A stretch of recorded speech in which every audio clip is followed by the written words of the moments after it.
All right, everybody. I know there's still 4 minutes left on that counter, but guess what? It's 7:30. It's time to go. Are you ready to go? I'm ready to go.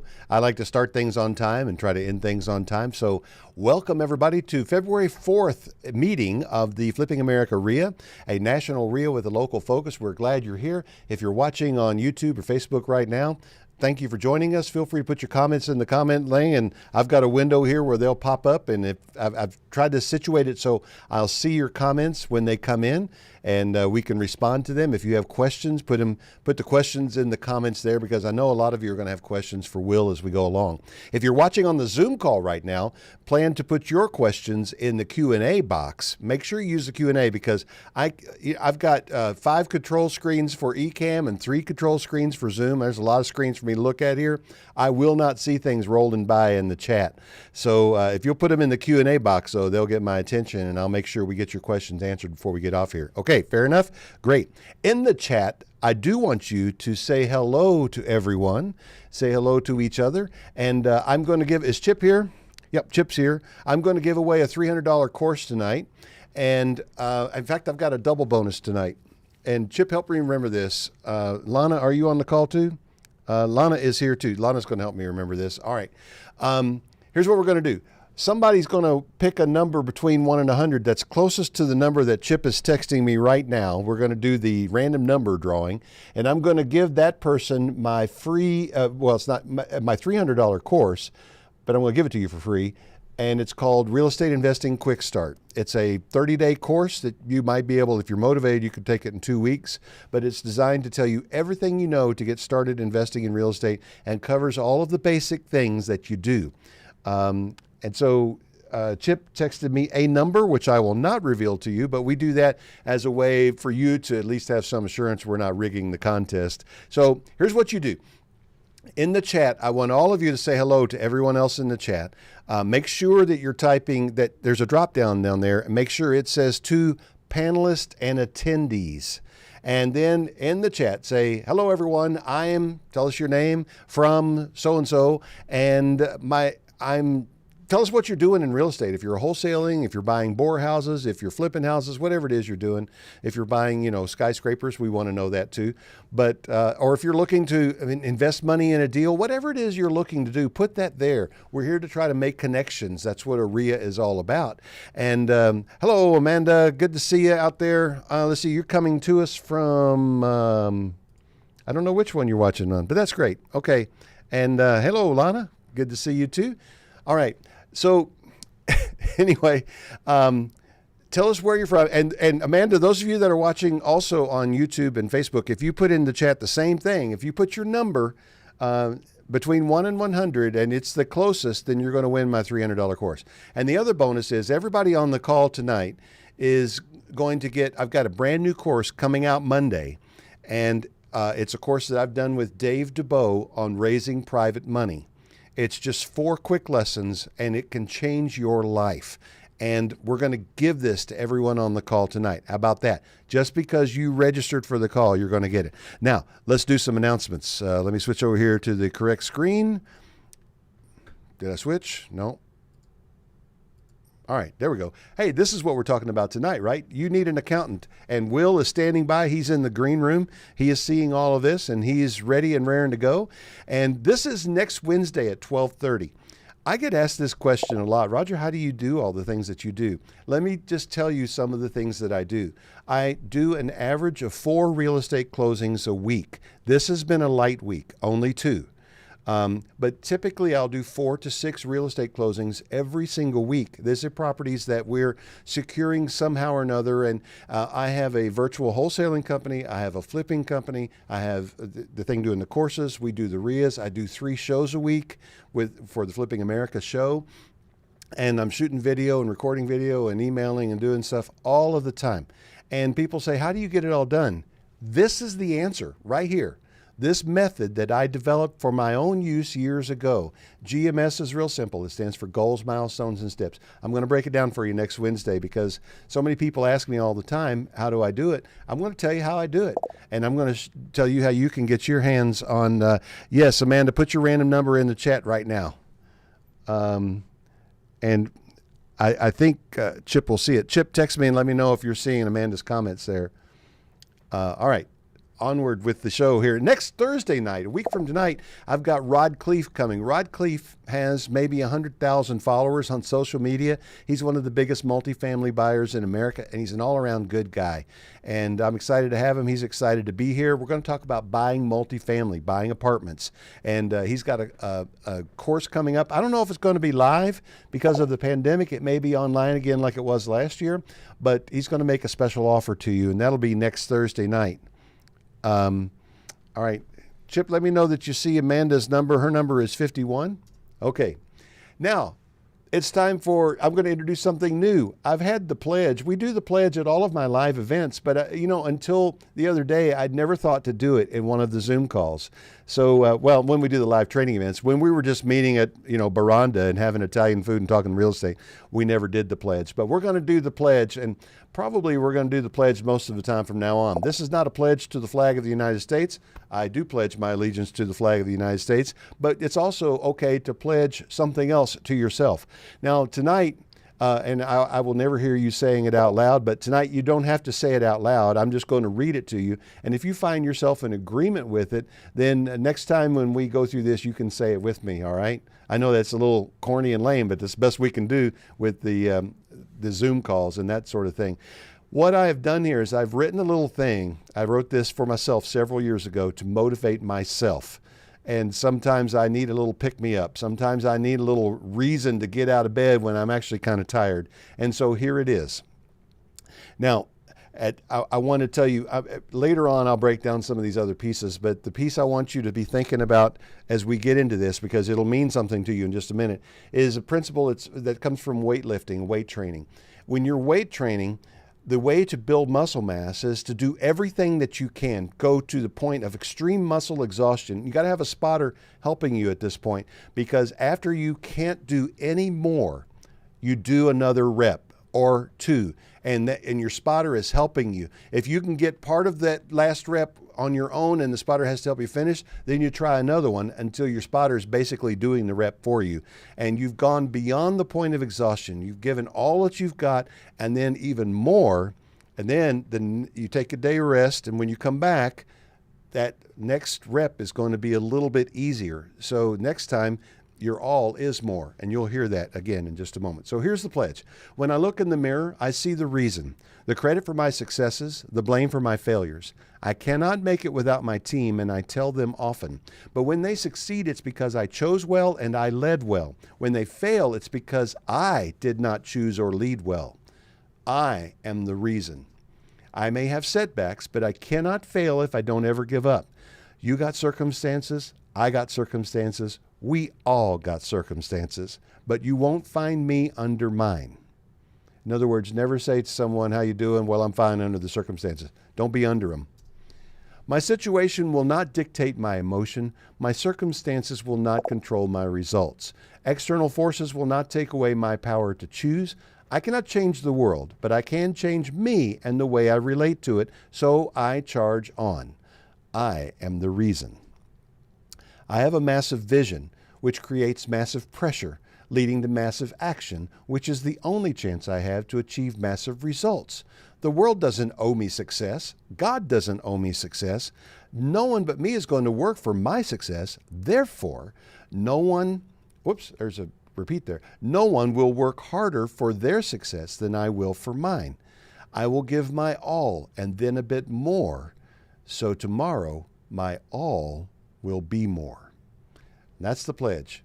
This is Flipping America. It's many things. It's a show, it's a RIA, it's a store, it's an academy, there's courses and so forth. But it's also a free app. You can download on your phone and you can listen to the Flipping America show. It's searchable by topic or by guest, and soon what you're hearing tonight is going to be rolled into one of the upcoming episodes of the show. I've already decided that. So it'll be out in a couple of weeks. We've got some resources for you. Full disclosure, if you click on these links or if you use these links, I will get paid a little bit of an affiliate fee, but we've worked hard to develop resources for our own business, and the ones that we truly like, we make them available to you. So this is the time for you to take screenshots because, of course, since you're watching this on your device, this is not a clickable link. But if you will take a screenshot, if you go there, like if you want unsecured funding, go to bit.ly/FA funding. If you need funding for your deal, go to baymountaincapital.com. Now, that's not an affiliate link for me, but I am thrilled to support Bay Mountain Capital because they do so much to support these events and underwrite the cost of a lot of what's happening with the Flipping America RIA. All right. Analyze deals, set up your self-directed account, get insurance deals from the MLS. It's all right there, and it's designed to help you in your business. And if a lot of it they have free trials or different things that you can do. Okay. This is the Flipping America RIA. And I encourage you to screenshot this page and join the Flipping America RIA. Just show your support. Support what we're doing around here. And you can join for as little as $10 a month, and there are features and benefits for that. But at the very least, just think of yourself as buying me lunch once a month. Is the content that I'm bringing to you, we work hard to bring you 8 presentations like tonight every month. Is that worth a lunch to you? All right, think about that. But there's other features and benefits for joining too. There are other levels of membership too. There is even a membership level that you can join that gives you access to the super secret coaching call that happens on Thursday nights before we come into this meeting with the people who are in the coaching program. So check that out at that link. Okay, that's that. I'm going to switch back over here to this screen, and now I am going to unmute Chip, who is representing Bay Mountain Capital. And Chip, tell us about Bay Mountain Capital. Hey, Roger. Thanks. So Bay Mountain Capital is a hard money lender. It has been in business for 12 years now, and we've been in the Atlanta area for about 2.5. I started with them just under a year ago and have thoroughly enjoyed working with them. They're easy to work with, they're flexible, and they've got very comprehensive products.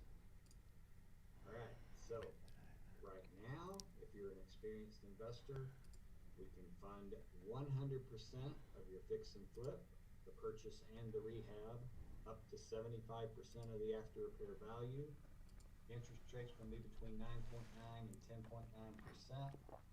We'll do either 6 or a 12-month loan. Both of them are 2 points at closing. The 12-month loan has an additional point at payoff. Hey, but don't worry if you're a new investor, we also got you covered. We're doing 85% of your costs, and that's at 11.9% interest, same points I mentioned above. And then if you're in between, you've got a little bit of experience, we can do 90% of your costs, and the interest is going to be 10.9 to 11.4%. So I'd love to talk to you. I'll put my information in the chat. Give me a call or send me an email. Thanks. Bye. Yeah, I don't know if you guys are shopping for money out there, but these are some of the best deals and rates going. So you need to check with Chip and see if he could do a loan for you. And Chip is a gracious and generous friend. If Bay Mountain isn't lending in the area where you are, they're not in all 50 states yet, but if they're not lending there, he will work to connect you with somebody. So make Chip your first place that you stop. Okay. All right. Enough of the preliminaries. It's time to get Will in here. I'm going to add Will to the screen, and there he is. Will Tomasello, how you doing, man? Well, I'll do better once I get my camera right. Sorry about that, Roger. All right. I've emailed everybody and I've told them about you, but just let me say it again since we're here. Will Tomasello is a senior partner of one of the larger accounting firms in Metro Atlanta. How many small business clients do you have now? It was 1,400 a few years ago. I've been saying around 2,000. I figure that's probably close. Well, we represent around 2,000 small businesses, and that could be everything from a single owner laundromat all the way up to a 600 member medical practice. So probably around a little over 2,000 and close to 3 times that just in individual representation. So yeah, we've been very fortunate, very blessed. Atlanta's a great market. You know, Will is a Georgia boy. He was born here. He lives not far from where he was born and grew up, right here just on the south side of Atlanta. He's a real estate investor, and he's a CPA. And not only is he a CPA, he's a CPA who is, let me see if I say this right, licensed to practice before the IRS. Did I get that right? That's correct. I think that means something really good. But what I know is he has literally saved my financial life many times. And still, it is just, I'm so fortunate to have met him and to be able to work with him and have him provide the guidance for my business. Because most of you on the call know this, but when you train for the ministry and your degree is in theology with other emphasis in public speaking, education, and counseling, that's the training I got, plus music. I didn't have a single business course. I didn't know anything about anything when I got into this business. And I've had some conversations with Will where I'm like, oh, wow, I really didn't know I couldn't do that or I should be doing that. And Will has been so kind and patient with me over the years. And man, I just can't tell you how much I appreciate that. All right, so let's dive right into some questions. And if you guys have questions you want to ask Will, it can be general or it can be specific, but don't make it like, where you're revealing your own situation, especially if you're in some sort of trouble. All right. Will, there is a way, I don't know, Will, is there a way that people can reach out to you, maybe hire you to spend some time? I'm going to ask you about your CFO for hire thing. What do you call it? Yeah. Yeah.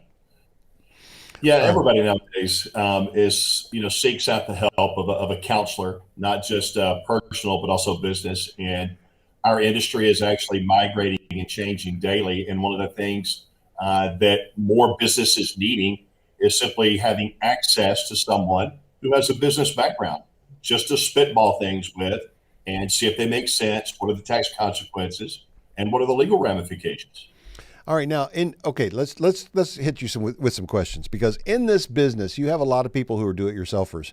When I started in the business, I did all the work in my houses myself because out of necessity and poverty over the years, when I had a house and something broke, I couldn't usually afford to pay somebody to fix it. So I learned how to do things myself. And these do-it-yourselfers are ready to grab a copy of QuickBooks, and they've always filed their own returns. And now they're in this real estate business, and they think they can just keep on filing their own returns. Why is that not a good idea? Well, people ask us all the time, if I've heard this once, I bet I've heard it 1,000 times. I really bet QuickBooks put you guys out of business. Well, actually, it did just the opposite. We spend more time in charging and fees cleaning up QuickBooks and mistakes where the layman simply thinks they've Googled enough information to do what they need to do. And we have to come in and most times unscramble some very terrible scrambled eggs. So I caution everybody to try to do it yourself on your accounting work, especially when you're making this kind of an investment. Make one more investment, Roger, and that investment is in the CPA. Yeah, and for the amazing service that Will gives me, it really doesn't cost me that much. It saves me way more. All right. So why do I need an accountant who knows real estate specifically? Don't they all know real estate? No, and one of the things I think people have a habit of doing, Roger, is they have a tendency to put all of us as CPAs in one bucket. The CPA industry is very spread out and very broad, just like the medical field, where you have an oncologist, a pediatrician, et cetera. So each of us as CPAs, while we may have a very broad knowledge of the rules, you need to focus on finding a guy that has very specific talents when it comes to real estate. And even within real estate, you're talking about residential, multifamily, commercial. So find that guy, retain that person, and make him a part of your team.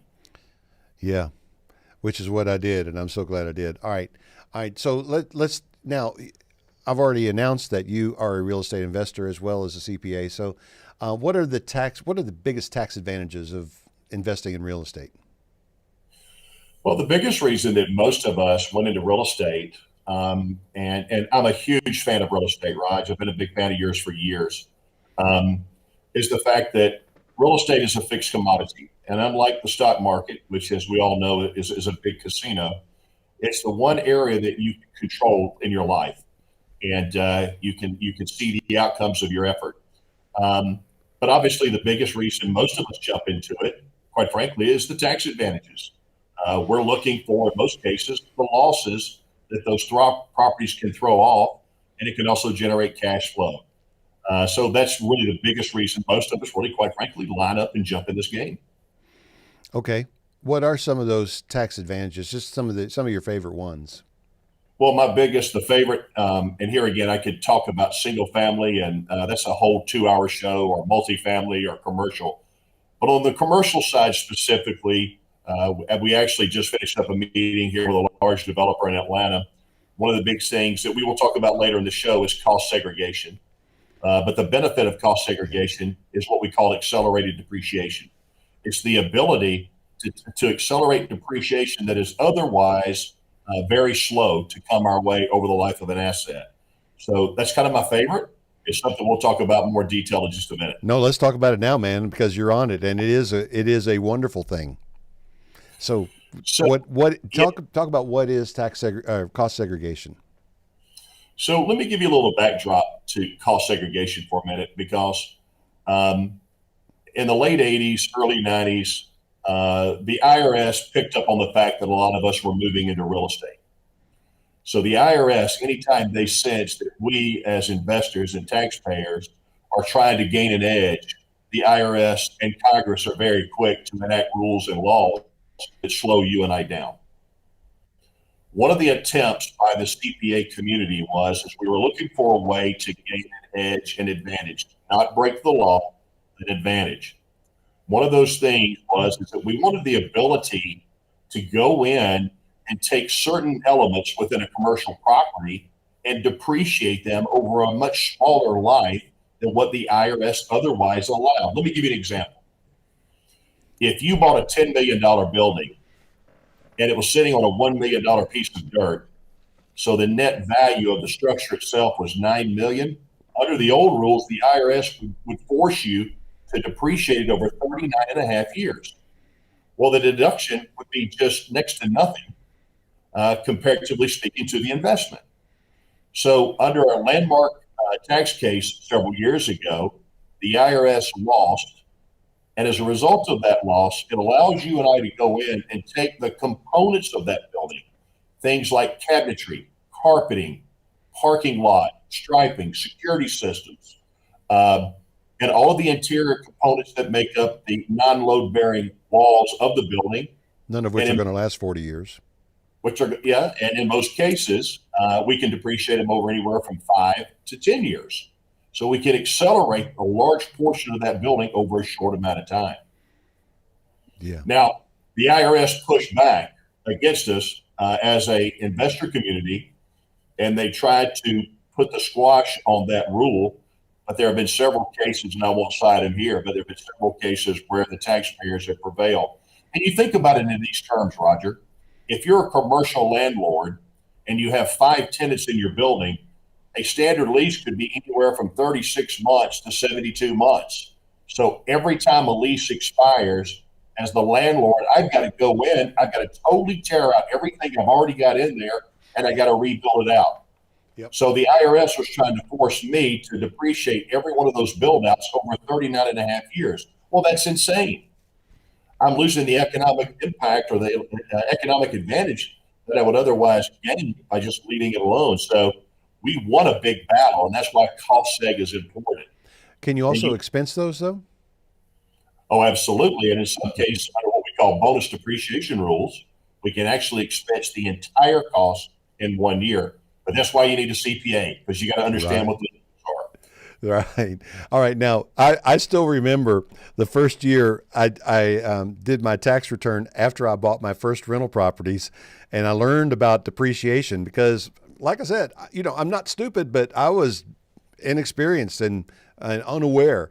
And I thought, when I found out I could depreciate my rental properties, I get to depreciate a property that's actually appreciating. That's a pretty cool benefit. But then I learned about having to recapture the depreciation if you sell the property. All right, so if you use tax segregation, or cost segregation, do you have to recapture those depreciated benefits if you sell that commercial building? Yeah, absolutely you do. Okay.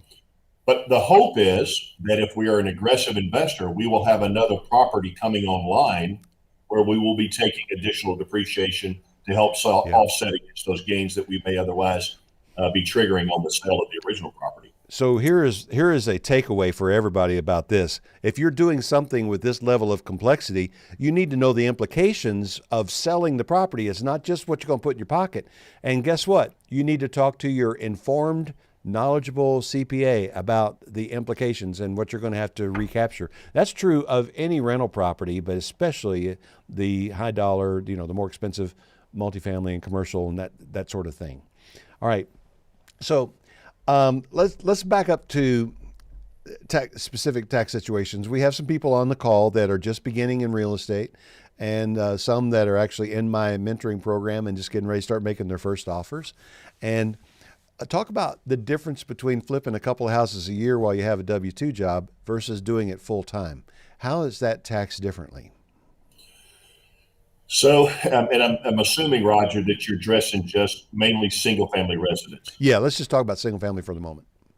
So, there is a set of governing principles in our world called the passive activity loss rules. And this is another one of those wonderful set of rules that the IRS came up with to basically slow you and I down as investors from taking substantial losses on our properties as we hold them. And one of the things that you want to be very cautious of, and this is why you need to involve a CPA in your conversation, is as you're going in and buying properties, if it's a buy, a rehab and sell, or if it's a buy, rehab and rent, or if it's a buy, rehab and hold, all of those situations can create a totally different tax outcome. But for the individual investor that's just now getting into the game, and it's a very small play, maybe one or two homes a year, you don't have to have a sophisticated structure around that. You don't need LLCs. You don't need S corporations. Just be very good in making sure that you have a CPA in the conversation before you start, and you have a good real estate attorney when you close. Those two guys will help keep your nose clean. What about in the states that an attorney is not even required for a closing, where it's just a title company? So typically, you can reach out to your title company guys because all we're making sure there is we want to make sure that we don't have a mechanics lien against the property and we can get to your clear title. Yeah. But what I would say is have a real estate attorney on your team anyway, whether you take them to the closing or not, because you need somebody that you can tap on the shoulder and have them read over something if anything looks sketchy. Okay, now you said you don't have to have an. Oh, go ahead. Well, one of the things I wanted to tell you for your smaller investors or people that are just getting into the game, one of the things that we as CPAs are always mindful of as well is the holding period. So whenever you're buying and investing in real estate, if you're buying and investing in multifamily, it's all the same rules. Anything that you buy and you dispose of within a year is short-term ordinary income. Anything that you hold and sell over a year can be, in most cases, can qualify as long-term capital gain income. Even if you bought it with the intent to flip it, but it just happened to take longer than a year? That's correct. So long as you hold the property for at least 12 months. We do not like for our flip properties to have a birthday, but I'm sad to say it's happened to me a couple of times. All right. All right. So, is there something... I understand, my understanding is still limited, man. I rely on you so much. But I understand that I am considered now a dealer, and that changes my tax situation versus somebody who is just doing this as a hobby. That's right. Roger, the IRS code has just now exceeded 400,000 pages. Man. And so for the average layman to try to make their way through the code and or even attempt to try to Google the answers that you're asking me is almost impossible. That's why the investment in a CPA or an enrolled agent or a tax attorney are hyper important. But for guys like you, and you're a different situation, you're in a totally different situation than the casual investor who buys one or two or three. Because of your participation, number one, you're active. And in the eyes of the IRS, that's somebody that spends over 500 hours working on real estate. But you also exceed the 750-hour rule, which means you're deemed, in their eyes, a real estate professional. That's right. That's the big buzzword in our game. Yeah. If you're a real estate professional, there are no limitations on what you do with regards to the IRS code. If you are a casual investor, somebody that works a full-time job at JCPenney's or at Wendy's flipping hamburgers, or as a fireman, the IRS says, look, you are drawing a W-2 as an employee, and this is a passive enterprise that you are involved in. So there could be some limitations with regards to what you're doing. That's why for the casual one or two guy, make sure you get some advice on the front end before you start. Yes, agreed. I agree. That's why I'm asking these questions. That's why we've got you here. What's the best way for, let's say we've got moderate level people who are doing, maybe 5 or 6 flips a year, and they really are trying to work their way out of their W-2 job and make this their full-time gig. What's the best way for them to handle their bookkeeping? The main thing from a CPA standpoint, and for your listeners, I will tell you this. I love Roger to death, but following Roger is like herding 6 cats through a door. And I tell him all the time, focus on making money, leave the bookkeeping to us. So quite frankly, I tell Roger, all I need you to do is go out and buy an old school folder like the one you see me holding up here. Mm-hmm. Put your closing statements in there when you buy them, when you sell them. Just make me a nice list of your income. If you have rents on a property and expenses, just make me a nice list so that when you come in for tax time, Go to your right a little bit with that. There you go. So that I can actually account for what you've done while you've held the property, and the rest the CPA can fill in the blanks on. So don't try to over bookkeeping or over accounting. We love to get Excel spreadsheets with all these details, but typically speaking, most people, if you're entrepreneurially bent, go focus on making income.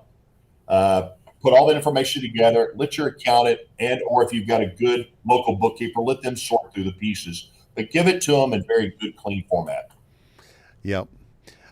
Because I have investors in my properties, we do a job P&L that just has basically what you have right there. We do it in Excel. All my students get that P&L, and you've seen them. Yep. And then now I'm not fully trusting. I still got paper files, but we are moving to all of this stuff is scanned and in the cloud. But I tell you, Will, in my garage, I've got 40 bankers boxes, each one that holds about 75 folders of properties that we've done over the years. I can't wait till the time expires and I can get rid of them, but right. I don't know. Anyway, so yeah, and you told me that folder, you gave me that folder idea, and we developed a whole folder system. And everything goes in a particular spot. We probably made it more complicated than you intended for it to be, but we use those folders for years, and I've got boxes and boxes of those with those clips. All right, so do we need to incorporate? For the casual investor that buys 1 or 2 a year, I don't think it's necessary to incorporate. That's just extra paperwork that you're going to be filing on an annualized basis. If you start migrating to a more professional level, in other words, you're committing more hours, you have more investments, you're flipping more properties, then the answer is yes. You need to set up an LLC specifically for that project or those projects that you're doing, because you need insulation between you and the litigating public, number one. And number two is it's easier for your insurance guy to provide you with a general liability policy on that LLC. Yeah, now I will tell you all, if we were having a panel discussion right now and the other person on the panel was a lawyer, the lawyer would say form an LLC before you buy your first investment property. And the lawyer would also say have an LLC for each individual property for maximum protection.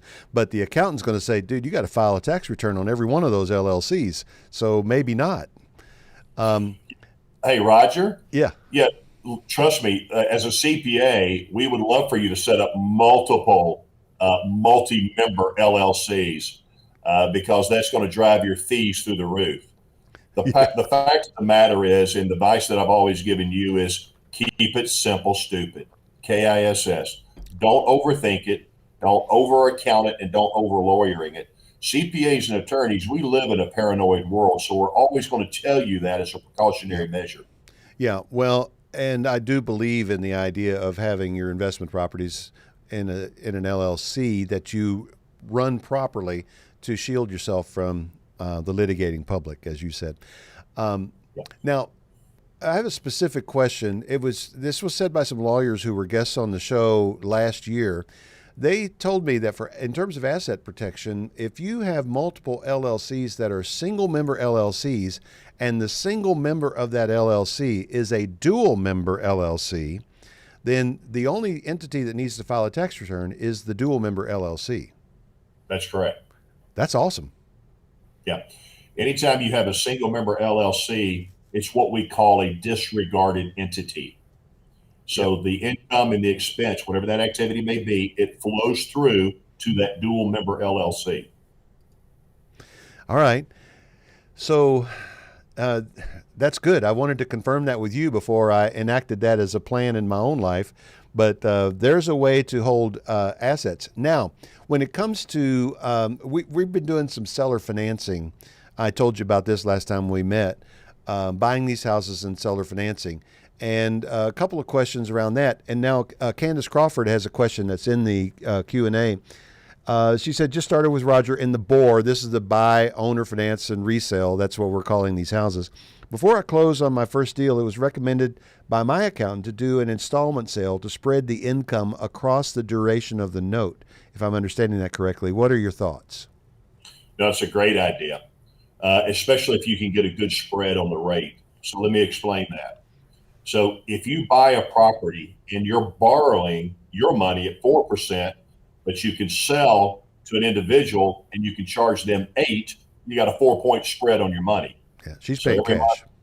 That's right. So it's a hell of a good investment, number one, because you're getting a great spread on your money. Number two is you only pay tax when you receive the money, because as an individual, you're on the cash basis of accounting. So when you file your tax return, all you got to do is show the principal and the interest received, and you pay the tax accordingly. Now, that's a little bit different answer, Roger, for a real estate professional like yourself. So I won't do a deep dive into that just yet. All right. So I'm not saved, even though I'm doing installment land agreements on mine. So it depends on the nature of the sale, depends on the entity that it's in, depends on your participation. So here again, you once you get to a much bigger, higher level, the IRS says we'll let you have a real estate professional status. However, we may not let you choose the installment method of accounting when it comes to reporting your income. Oh, okay. For the guy that out there that does 1 or 2 or 3 a year, not a problem. That's one of the things that they enjoy about working a regular job. This is an investment for them, and it's treated as investment income. All right. So let's say that we're getting a little bit more advanced now. Okay. And I plan to flip properties, own single family rentals, parts of multifamilies, and some other commercial space. How many LLCs should I have when I'm really going for it? So for the advanced investor, somebody who has got a lot of other assets at risk, the target on you gets bigger the bigger you get. So most CPAs and most attorneys will push you into the single asset LLC category. So separate your liability from your assets. Okay. All right. And of course, this is a question that has to be asked over and over again when you're facing these decisions and when you're making major purchases. Let's talk a little bit about equipment. It just so happens that I know how to run a grader. My dad was in the road construction business, and I can run every machine. I'm not that good at it, but I thought I would save some money by grading my own yard. So I don't know if you know this, Will. Well, you probably might remember this, but years ago, I had a Bobcat, and I had a trailer, and I would haul that Bobcat around with my truck. And that Bobcat belonged to my company. Absolutely. Yeah. So when I wanted to do a little digging around at my own place, am I in trouble? No, not at all. So let me give you a great example, and I'll use my personal situation, Roger. I own 36 rental houses. My wife and I do. And I actually have created my own property management company. So I use that to manage all of my properties. And inside that management company, I write off in there, we have a skid steer, which is like a Bobcat. Yep. We have a pickup truck that my punch out guy goes door to door to fix everything from hot water heaters to leaky roofs. We have a number of utensils and appliances that we have bought for the use within the company, from copiers to printers to you name it. So here again, for the advanced investor, as you get bigger, you should use that by all means to help run those expenses through there. They're legitimate because you're a professional. Yeah. All right. Just on the subject, do you operate the skid steer yourself? Oh, heck no. Roger, I'm 6'6", and like you, I don't fit many things very well. I was just going to tell everybody, Will is as big as me, everybody, and we're both getting older and a little stiff. I don't think I could get into a Bobcat now. There's no way. Absolutely no way. I would look like a bear riding a bicycle in a circus. Yeah. All right. So back on the subject, Candace asked, it was also recommended to have an LLC for each type of investing, say one for the bore house, one for the flips, one for the buy and hold. Is this correct? That is correct. The reason is the IRS does not like for us to put businesses that don't have the same characteristics under one roof. Let me be a little bit, I'll even go one step further to give you an example. You cannot set up an LLC that is a hardware store and then also run an ice cream shop out of it, or a pizza parlor, or a construction company. The IRS wants to make sure that whatever you are doing, that it does not compete in its tax characteristic with another company. So if you're going to buy, rehab, and hold for rentals, all those should go in one LLC. If you're going to buy, rehab, and flip, they should go into another LLC, because the tax treatment of the income coming from those items can, in most cases, be different. Some can qualify for ordinary income, while others may qualify for long-term capital gains. You know, we avoid politics on our show and in our groups, but we've just had a change of direction at the very highest level of our government. What do you see coming down the line in terms of changes to the tax code, like in the next 4 years? So we probably get that question a dozen times a day. You had plenty of time to practice your answer then. I wish I had a crystal ball to give you that answer, Roger. I will say this. Real estate always has and always will drive the U.S. economy. Bar none, there's no other industry singularly that contributes to the growth of GDP in the U.S. So that's why I'm a big fan of it, and that's why you participate in it. There's not, or we don't think in our practice, that we're going to see substantive change in the tax code that's going to change what you and I are fundamentally doing today. I will caveat that by saying that as a CPA, we love it when Democrats take control, because the tax code goes from 400,000 pages to 800. So our business goes through the roof, and the Republicans go in. We don't like it so much because we go the other way. But through it all, real estate is the one constant that binds us all. So long as fuel prices are low, interest rates are low, short of the Democrats changing the capital gain rates, I see the market's doing very well for the next 2 to 3 years. Yeah, that's interesting, and there is some talk about the capital gains rate changing. I'm also reading some rumblings about inflation on the way, and I don't know how much time you've gazed into your crystal ball on that topic, but do you see that affecting us? You know, I worry more about stagnation in this market right now than I do inflation. Inflation, I think, is an ordinary occurrence that comes with the market like fleas with a dog.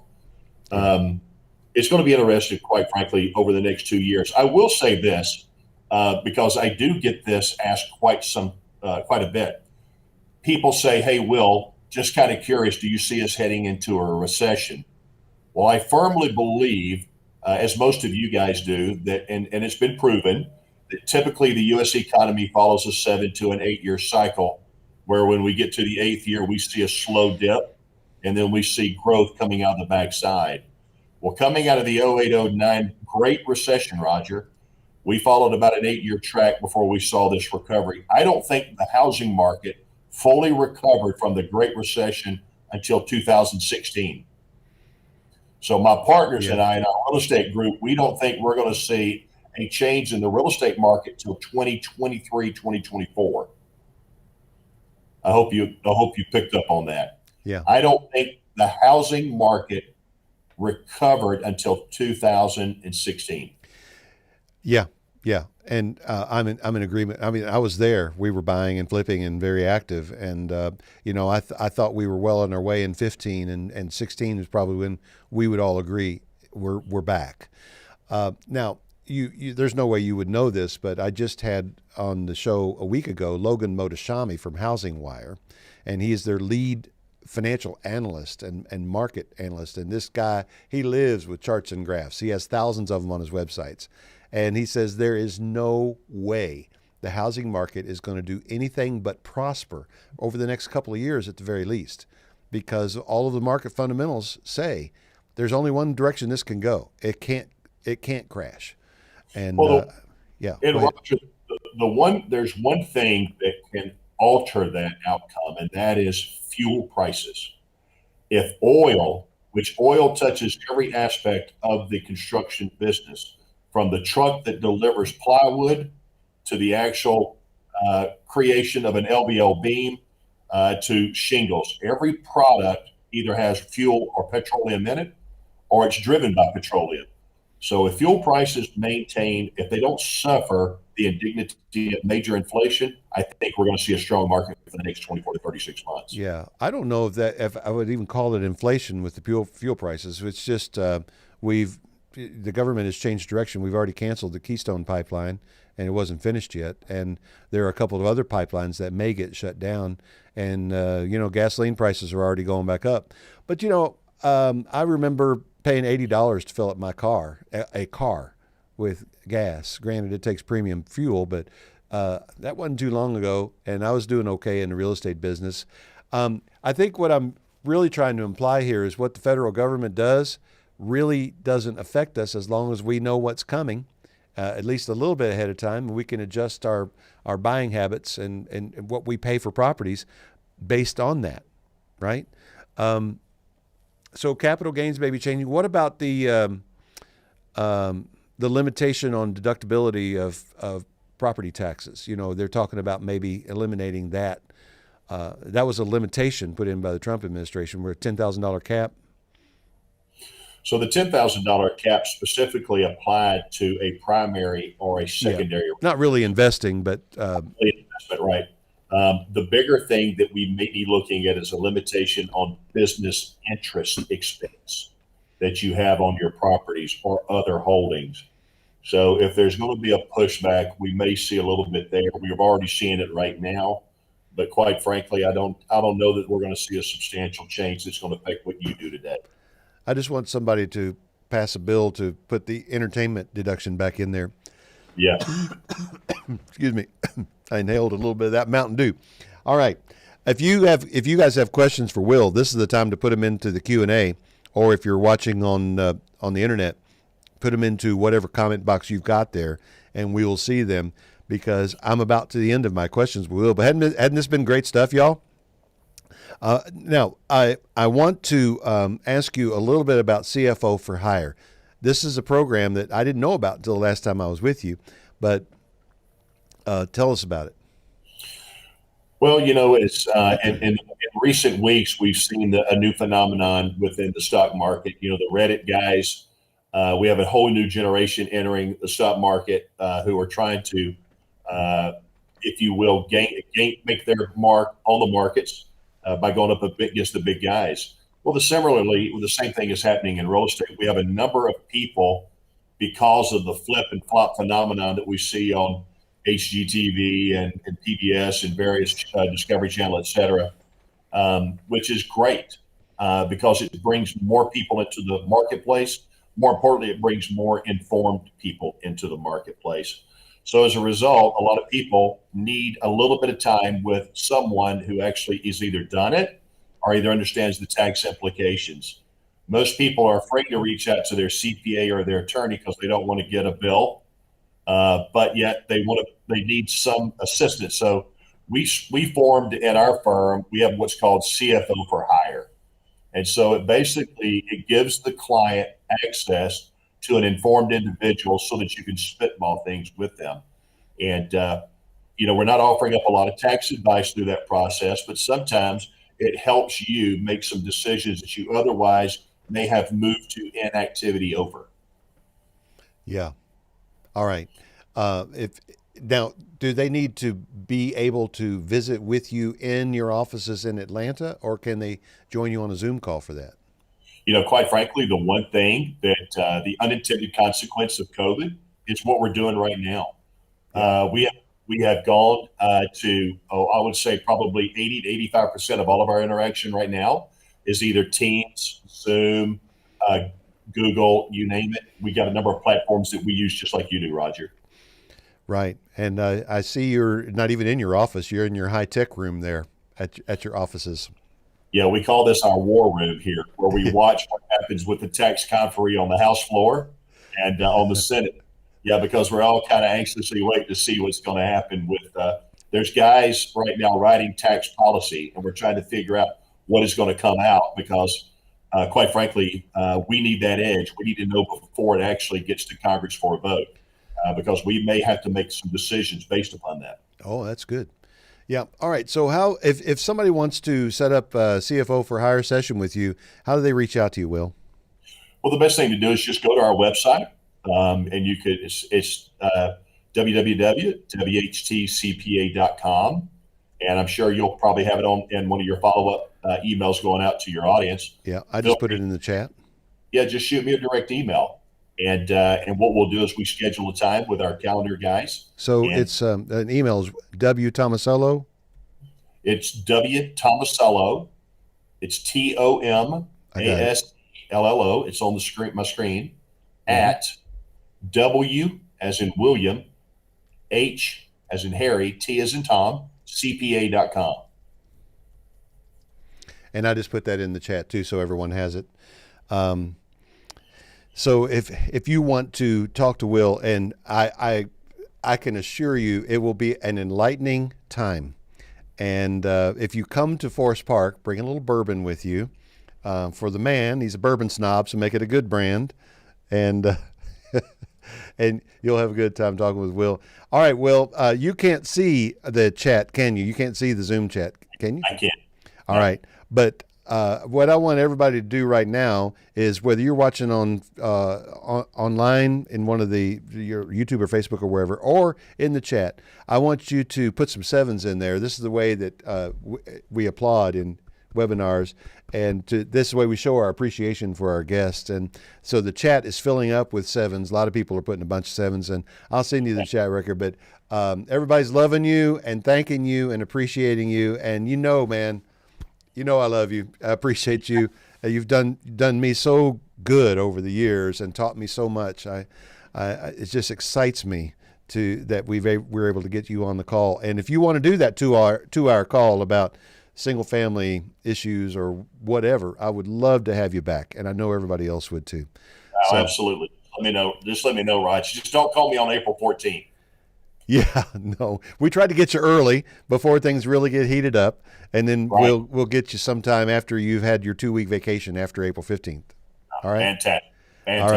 All right. Thanks, Will. And thank you, everyone, for joining us tonight. But before we go, we're going to have some contest winners to announce, but I'm going to let Will go. He's got to go meet a client at the airport. Will, we appreciate you, man. Any final word to real estate investors? You know what? I would just simply say, be cautious. Take the time to build out a good team of advisors around you. I love real estate. I would rather play there than in the Wall Street markets.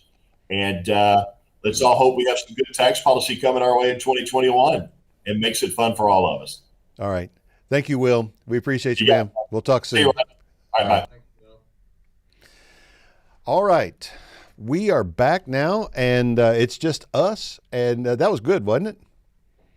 What do you think, Chip? Yeah, it's really good. Smart guy.